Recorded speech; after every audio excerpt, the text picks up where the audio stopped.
Hope is the Thing with Feathers by Emily Dickinson. Structure, summary, analysis. Hello and welcome to the Discourse. Hope is the Thing with Feathers is a short, metaphorically driven poem written by Emily Dickinson, which was posthumously published in 1891. The poem appears in Fascicle 13 of her handwritten manuscript and is believed to be written around 1861. Emily Dickinson wrote this poem aphoristically, compressing lengthy details into some words. Emily Dickinson hardly ever published her massive stock of 1800 poems. Only her sisters stumbled upon the prolific collection and took the liberty to publish the massive literary work. The poem was published in 1891 in a collection of her works under the title Poems, which was edited and published by Thomas Wentworth Higginson and Mabel Loomis Todd. Structure of Hope is the Thing with Feathers. As the title suggests, it is a metaphorical poem. When abstract concepts are under study, such as death, love, and hope, they are often represented by an object from nature. The small bird represents hope in this poem. The poem is written in 12 lines, composed in 3 quatrains following a hymnal meter, which maintains the rhythm of alternating between 4 beats iambic tetrameter and 3 beats iambic trimeter during each stanza. The poem follows a loose rhyme scheme of ABCB, conforming to the expected pattern of a ballad. Dickinson used the repetition of the words that and several times in the poem. Using enjambment, she cuts off a line before its natural stopping point in many instances. For example, the transition between lines 3 and 4 of the second stanza. Dickinson used extended metaphor to transform hope into a bird that rests with the human soul. As part of this metaphor, the poem draws a symbolic link between birdsong and the indomitable, undefeatable power of hope. Dickinson used anaphora in lines 7 and 8 of the poem, and the polysyndeton end has also been used several times. The main theme of the poem is hope.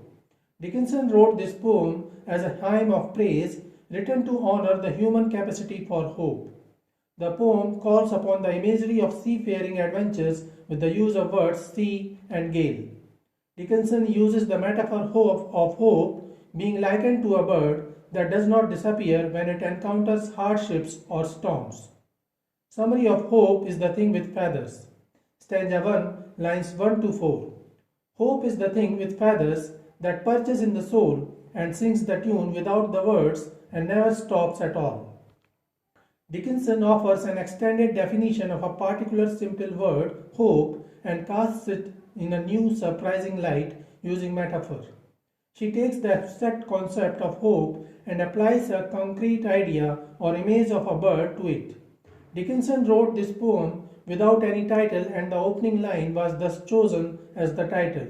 The title or the opening line clearly expresses the motive of the poem, which is to explain how hope is like a bird and why that connection is important in the first place.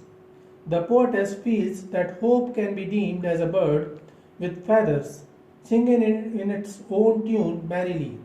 It may not speak any specific language, yet it's certainly present within human souls. The poet uses the verb perches, which is almost exclusively used for birds, and as a noun, the word has a connotation of signifying the bird's home or the place where it is at rest. Just as importantly, Emily Dickinson voices that hope is an eternal spring that never stops, as it's a vital constituent of human beings, enabling us to conquer uncharted territories. Stanza 2, lines 4 to 8. And sweetest in the gale is heard, and sore must be the storm that could abash the little bird that kept so many warm. In the second stanza, the poetess extends her metaphors, elucidating the expansive power of hope wields over us. It gets merrier and sweeter as the storm gets mightier and relentless. The poetess deems that no storm can sway hope and its adamant attitude. Hope is always singing, but it sounds the sweetest when the wind gets rougher. The storm rages and the song sweetens. When life gets tough, it is hope that serves as a ray of light in the storm of darkness. When everything turns somber, hope is all one holds on to. It is what keeps one moving forward. Hope provides a safe haven for many people. It would take a lot for a storm to weaken hope. In line 7, the poetess directly mentions hope as a bird for the first time. Stanza 3, line 9 to 12.